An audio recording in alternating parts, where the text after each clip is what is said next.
Democracy live আৰু মৰমলেণ্ড welfare society আপোনালোকে যি উদ্যোগ লৈছে ই অতি প্ৰশংসনীয়। মই ভাবোঁ আজি প্ৰত্যেকজন অসমীয়াৰ এক গুৰু দায়িত্ব আছে আৰু আপোনালোকে আগবাঢ়ি আহিছে আৰু নিশ্চিতভাৱে আমি আৰু বহু কামেই কৰিবলগীয়া আছে। নিশ্চিতভাৱে ইয়াক কেৱল বহল প্ৰচাৰৰ প্ৰয়োজন আছে। মই নিজেও ব্যক্তিগত হিচাপে তেখেতসকলৰ লগত মই কাম কৰি আছোঁ আৰু আগন্তুক দিনতো আমাৰ প্ৰত্যেকজন বিধায়ক প্ৰত্যেকজন মন্ত্ৰীয়ে এই দিশটোৰ ওপৰত কাম কৰি যাব। আমাৰ মুখ্যমন্ত্ৰী ডাঙৰীয়াৰ নিৰ্দেশ মৰ্মে অসমৰ ৰাজনীতিৰ এগৰাকী সুস্থ ব্যক্তিত্ব সম্পন্ন ৰাজনীতিক এই মুহূৰ্তত আমাৰ লগত আছে, অন কেমেৰা আছে। তেওঁ হ'ল সঞ্জয় কিষাণ ডাঙৰীয়া। আপোনাক বিনম্ৰ স্বাগতম জনাইছোঁ। নমস্কাৰ। নমস্কাৰ। সঞ্জয় কিষাণ ডাঙৰীয়াৰ সন্মুখত ডেম'ক্ৰেচি লাইভৰ কেমেৰা আৰু মই মৰম কুমাৰ কিয় উপস্থিত আছোঁ এই কথা অনুমান কৰিবলৈ আপুনি আমাৰ এই বক্তব্য বা আমাৰ এই বাৰ্তালাপ শেষলৈকে চাব লাগিব। কোনো ৰাজনৈতিক কাৰণত নহয়, এক অৰাজনৈতিক কাৰণত, কিন্তু জাতিৰ স্বাৰ্থত এক অতি গুৰুত্বপূৰ্ণ বিষয়ত সন্মানীয় কিষাণ ডাঙৰীয়াৰ আশীৰ্বাদ গ্ৰহণৰ বাবে আমি এই মূৰত উপস্থিত আছোঁ। সেয়া হ'ল মহাপুৰুষ শংকৰদেৱ। শংকৰদেৱ আমাৰ জাতিৰ জনক, যি 573 বছৰ পূৰ্বে জন্মগ্ৰহণ কৰি অন্যায় অবিচাৰ অন্ধকাৰ চন্ন সেই সমাজখনক প্ৰথমবাৰৰ বাবে জাতি গঠনৰ প্ৰক্ৰিয়া আৰম্ভণি কৰিছিল। আৰু এনেকুৱা কিছুমান কাম শংকৰদেৱে কৰিছিল যিবিলাক কাম বিশ্বজুৰি এতিয়া বহু বিশেষজ্ঞই ক'ব খোজে তাৰ ৱৰ্ল্ড বা ইউনিভাৰ্চেল একচেপ্টেঞ্চ থকা, কিন্তু আমাৰ চৰ্চাৰ অভাৱত বা আমাৰ বোধগম্যতাৰ অভাৱত হয়তো এয়া হৈ উঠা নাই। আৰু এই ক্ষেত্ৰত আমি সামান্য প্ৰয়াস কৰিছোঁ ডেম'ক্ৰেচি লাইভ আৰু মৰমলেণ্ড ৱেলফেয়াৰ ছ'চাইটিয়ে ৰাষ্ট্ৰীয় শংকৰদেৱ চৰ্চা কাৰ্যসূচী। ধন্যবাদ। ডেম'ক্ৰেচি লাইভ পৰ্টেল নিউজৰ সমূহ কাৰ্যকৰ্তালৈ মই অন্তৰৰ সৈতে ধন্যবাদ জনাইছোঁ। বিশেষভাৱে আপোনালোকৰ জৰিয়তে ডেম'ক্ৰেচি লাইভ আৰু মৰমলেণ্ড ৱেলফেয়াৰ ছ'চাইটিয়ে আজি গুৰুজনাক বিশ্ব দৰবাৰত শক্তিশালী ৰূপত প্ৰতিষ্ঠা কৰিবৰ কাৰণে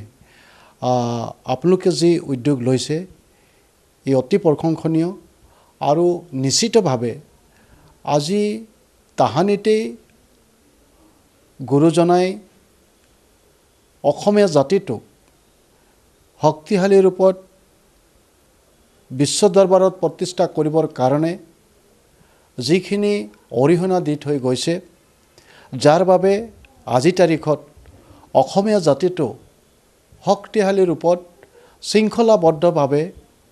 এই সমাজখন আগবাঢ়িবৰ কাৰণে সক্ষম হৈছে। আজিও আমি আচলতে শংকৰদেৱ গুৰুজনাই যিখিনি সম্বল অসমবাসীৰ বাবে এৰি থৈ গ'ল আৰু এই সম্বলসমূহ আজি তাৰিখতো ইয়াক বিশ্ব দৰবাৰত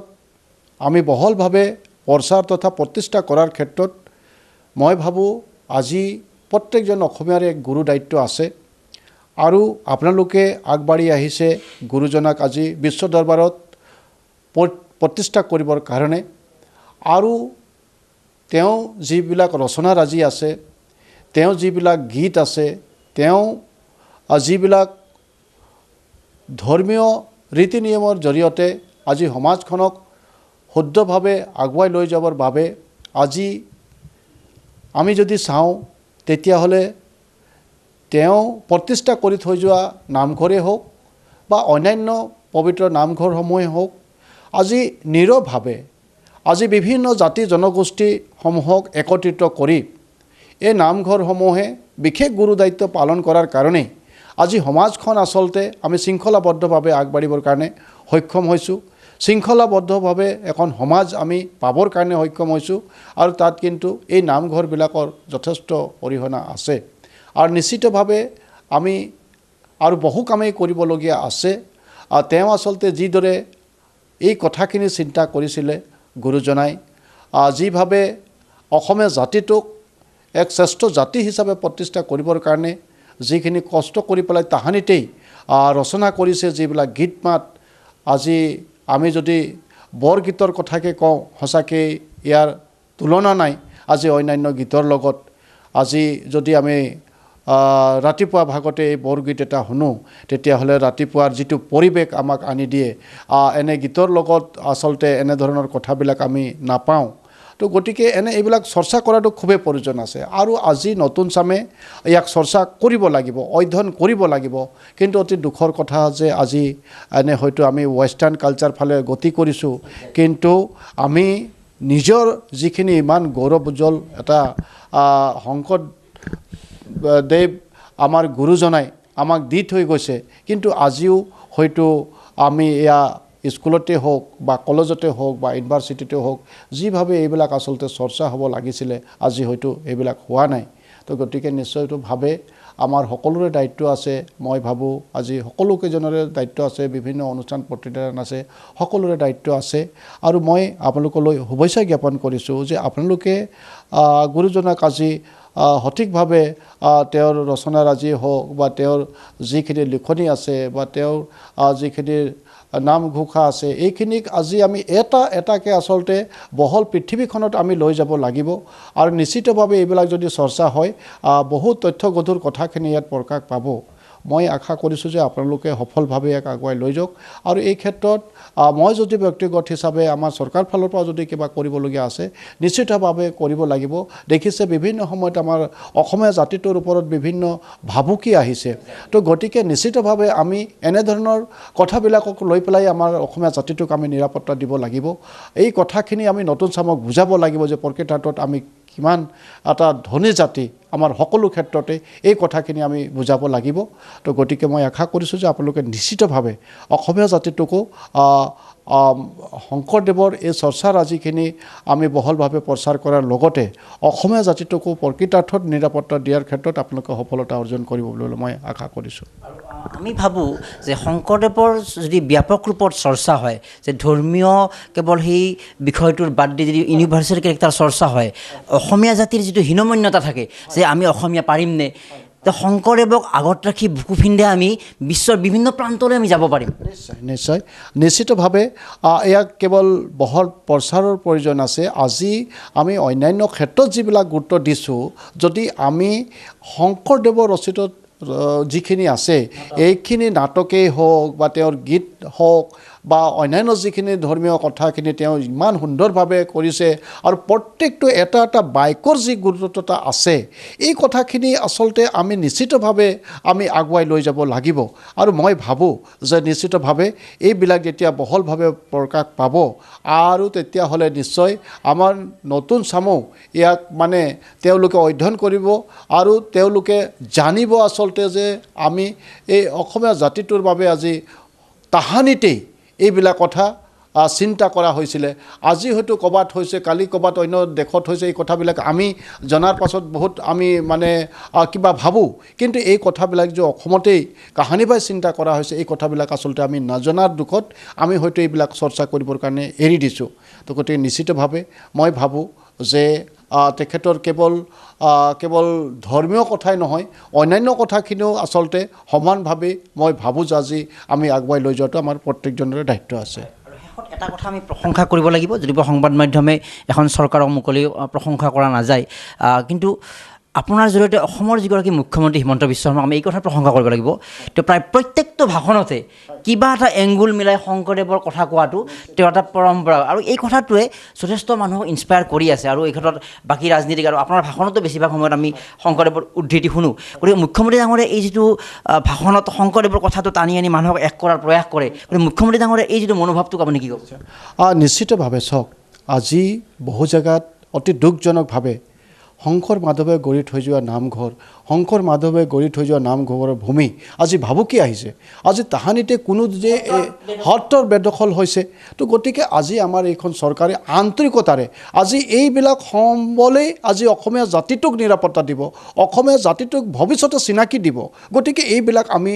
নিশ্চিতভাৱে আমাৰ দায়িত্ব যে ইয়াক আমি নিৰাপত্তা দিবই লাগিব। আজি এই সম্বলবিলাক নিৰাপত্তাৰ মাজত থাকিলেহে অসমীয়া জাতিটো নিৰাপত্তাৰ মাজত থাকিব। আৰু সেইকাৰণে মুখ্যমন্ত্ৰী ডাঙৰীয়া আজি আপোনালোকে জানে যে আমাৰ যিমানবিলাক পবিত্ৰ নামঘৰ আছে প্ৰত্যেকটো নামঘৰক শক্তিশালী ৰূপত যাতে আগুৱাই লৈ যাব পাৰে এই নামঘৰবিলাকে প্ৰত্যেকটো জাতি জনগোষ্ঠীক শক্তিশালীভাৱে সমন্বয়ৰ জৰিয়তে আগুৱাই লৈ যাবৰ কাৰণে আৰু শক্তিশালী ৰূপত কাম কৰিব পাৰে তাৰ কাৰণে আমি প্ৰত্যেকটো নামঘৰত আমি অসম দৰ্শনৰ জৰিয়তে আমি পুঁজি প্ৰদান কৰিছোঁ আমি ইতিমধ্যে প্ৰায়বিলাক নামঘৰতে 2.5 লাখ টকাকৈ দিছোঁ ক'ৰবাত 10 লাখ টকাকৈ দিছোঁ আৰু নিশ্চিতভাৱে এই নামঘৰত আজি দীৰ্ঘদিন ধৰি যিবিলাকে নীৰৱভাৱে যিসকল ভকতে আজি নিজাববীয়াকৈ যিখিনি উদ্যোগ গ্ৰহণ কৰিছিলে আমি চৰকাৰ ফালৰ পৰা তেওঁলোকক আন্তৰিকতাৰে এইবিলাক সহযোগিতা কৰাৰ কাৰণে আপোনালোকে দেখিছে এতিয়া যে যথেষ্ট আৰু বহলভাৱে নামঘৰবিলাকে কাম কৰিবৰ কাৰণে সক্ষম হৈছে আৰু মই ভাবোঁ যে এইটো চৰকাৰৰ কাৰণে নিতান্ত এটা গুৰু দায়িত্ব হয় আৰু নিশ্চিতভাৱে আমাৰ মুখ্যমন্ত্ৰী ডক্টৰ হেমন্ত বিশ্ব শৰ্মা ডাঙৰীয়া আমাকো প্ৰত্যেকটো খনতে কৈছে যে আমি এইবিলাকৰ ওপৰত গুৰুত্ব প্ৰদান কৰিব লাগিব আমিও যেতিয়া সময় পাওঁ যেতিয়া পাওঁ আমি নামঘৰলৈ গৈ পেলাই নামঘৰীয়াসকলৰ লগত আলোচনা কৰোঁ নামঘৰীয়াৰ লগত বহু তেখেতসকলৰ লগত যিকোনো তেওঁলোকে যিখিনি আঁচনি লৈছে মই বহুকেইটা নামঘৰৰ লগত জড়িত হৈ পেলাই মই নিজেও ব্যক্তিগত হিচাপে তেখেতসকলৰ লগত মই কাম কৰি আছোঁ আৰু আগন্তুক দিনতো আমাৰ প্ৰত্যেকজন বিধায়ক প্ৰত্যেকজন মন্ত্ৰীয়ে এই দিশটোৰ ওপৰত কাম কৰি যাব আমাৰ মুখ্যমন্ত্ৰী ডাঙৰীয়াৰ নিৰ্দেশ মৰ্মে আৰু এইটো আচলতে আমি ভাবোঁ যে আমাৰ সকলোৰে দায়িত্ব আছে জাতীয় কৰ্তব্য এইটো আচলতে অসমীয়া জাতিটোক যদি শক্তিশালী ৰূপত বিশ্ব দৰবাৰত প্ৰতিষ্ঠা কৰিব লাগে তেতিয়াহ'লে নিশ্চিতভাৱে এই দায়িত্ববিলাক আমি আখৰে আখৰে পালন কৰিব লাগিব আপোনাক অন কেমেৰা এটা প্ৰশংসা কৰিছোঁ যে এগৰাকী ৰাজনীতিক হৈ ইমান ব্যস্ততাৰ মাজত শংকৰদেৱ কেন্দ্ৰিক ইমান তথ্য আপোনাৰ মজুত আছে সলসলীয়াকৈ ইমান ধুনীয়াকৈ কথাখিনি কৈছে গতিকে এগৰাকী ৰাজনীতিকৰ আপুনি সুস্থতাৰ নিদৰ্শন দেখুৱাইছে আৰু শেষত আপোনাৰ সমগ্ৰ বক্তৃতাৰ পৰা দুটা শব্দৰে মই সাৰাংশ কৰিব বিচাৰিছোঁ যে শংকৰদেৱ অসমীয়া জাতিৰ আত্মবিশ্বাস নিশ্চিতভাৱে আচলতে এই গুৰুজনাক আমি যদি সঁচা অৰ্থত শ্ৰদ্ধা ভক্তি দিব লাগে তেতিয়াহ'লে আমি প্ৰত্যেকজন অসমীয়াই তেওঁ যিখিনি আদেশ আমাক দি থৈ গৈছে উপলব্ধি কৰিব লাগিব আমি ইয়াক চৰ্চা কৰিবই লাগিব আৰু আমাৰ যিসকল ল'ৰা ছোৱালী আছে তেখেতসকলকো আমি আচলতে প্ৰকৃতাৰ্থত বাধ্যই কৰাব লাগিব যে তেওঁলোকে কিন্তু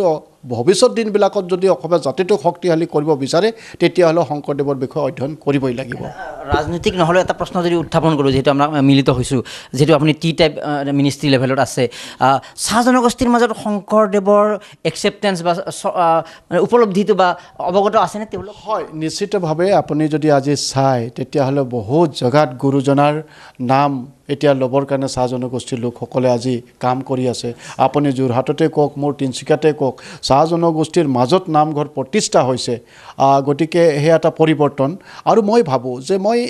মই প্ৰায়ে কওঁ যে আজি যদি চাওক মই এটা কথা উপলব্ধি কৰোঁ মই এইটো শংকৰদেৱৰ বিভিন্ন সভাতো মই এই কথাটো কৈছোঁ মই মৰ্মে উপলব্ধি কৰোঁ যে আজি বহুত এনে ধৰ্মীয় কিছু অনুভূতি মানুহৰ মাজত সোমাইছে আজি যদি বিহাৰৰ যিটো আমি কওঁ যিটো জয়গুৰু বুলি কয় জয়গুৰুৱে আজি আহি পেলাই অসমত তেওঁলোকৰ চৰ্চা কেন্দ্ৰ হৈ পৰিছে সুদূৰ বিহাৰৰ পৰা আহি পেলাই আজি বহুত মানুহে ইয়াক গ্ৰহণ কৰি পেলাই তেওঁলোকে মানে এইবিলাক প্ৰচাৰ কৰিছে অথচ আমি অসমতে যদি শংকৰদেৱৰ যিখিনি গুৰু যিখিনি আমাৰ বাবে যিখিনি দি থৈ গৈছে সেইখিনি কিন্তু আমি সেই হিচাপত আমি আজি যদি বহলভাৱে চৰ্চা কৰোঁ তেতিয়াহ'লে নিশ্চিতভাৱে অসমৰ প্ৰত্যেকটো জাতি জনগোষ্ঠীয়ে ইয়াক আঁকোৱালি ল'ব আৰু তেওঁলোকে গ্ৰহণ কৰি পেলাই ইয়াক আৰু অধিক শক্তিশালী কৰি তুলিব তো গতিকে নিশ্চিতভাৱে চাহ জনগোষ্ঠীসকলে ইতিমধ্যে বহুত জেগাত আগবাঢ়ি গৈছে আৰু মই ভাবোঁ যে চাহ জনগোষ্ঠীৰ লোকসকলৰ মাজত আৰু শংকৰদেৱৰ গুৰুজনাৰ যিখিনি সম্বল আছে এইখিনিক আৰু বহলভাৱে প্ৰচাৰ কৰাৰ ক্ষেত্ৰত কিন্তু আমাৰ সকলোৰে দায়িত্ব আছে আৰু তেতিয়াহ'লে বৃহৎ এই জনগোষ্ঠীটোৱে ইতিমধ্যে অসমীয়া জাতিৰ লগত মিলে আগবাঢ়িছে অসমীয়া ভাষা সংস্কৃতিক শক্তিশালী কৰাৰ ক্ষেত্ৰত আজি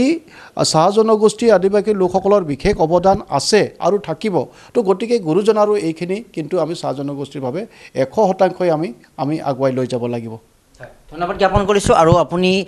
শংকৰদেৱ কেন্দ্ৰিক বিষয়টো শেষত এই কথাতে পুনৰ আমি প্ৰশংসা কৰিছোঁ আপোনাক যে শংকৰদেৱ কেন্দ্ৰিক ইমান বিস্তৃত অধ্যয়ন বিস্তৃত আপোনাৰ কনচেপ্ট এই কথাই নিশ্চিত আপোনাক এই আমাৰ সাক্ষাৎকাৰ যিসকলে উপভোগ কৰিব বা চাব তেওঁলোকৰ নিশ্চয় এটা ইনস্পাইৰেশ্যন পাব আপোনাৰ এই বক্তব্যৰ পৰা ধন্যবাদ জ্ঞাপন কৰিছোঁ আৰু আগন্তুক সময়ত আপোনাৰ পৰিসীমাত যিখিনি সম্ভৱ হয় আগবঢ়াই দিয়াৰ ক্ষেত্ৰত আমাৰ আশীৰ্বাদ সহযোগিতা লাভ কৰি এই প্ৰক্ৰিয়া আমি একেলগে আমি এটা বাহক হ'ব বিচাৰিছোঁ আপোনালোকক আগত লৈ গতিকে সেই সহযোগিতা আশীৰ্বাদ লৈ আমি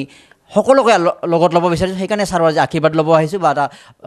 শুভেচ্ছা বাণী লৈছোঁ, যাতে আন 10জনে ইনস্পায়াৰ হ'ব পাৰে। আমি ধন্যবাদ জ্ঞাপন কৰিছোঁ এইখিনি বহুমূলীয়া সময় দিয়াৰ বাবে, আৰু আগন্তুক সময়তো নিশ্চিতভাৱে আমি এইদৰে আগবাঢ়ি যোৱাৰ প্ৰয়াস কৰিম। ধন্যবাদ।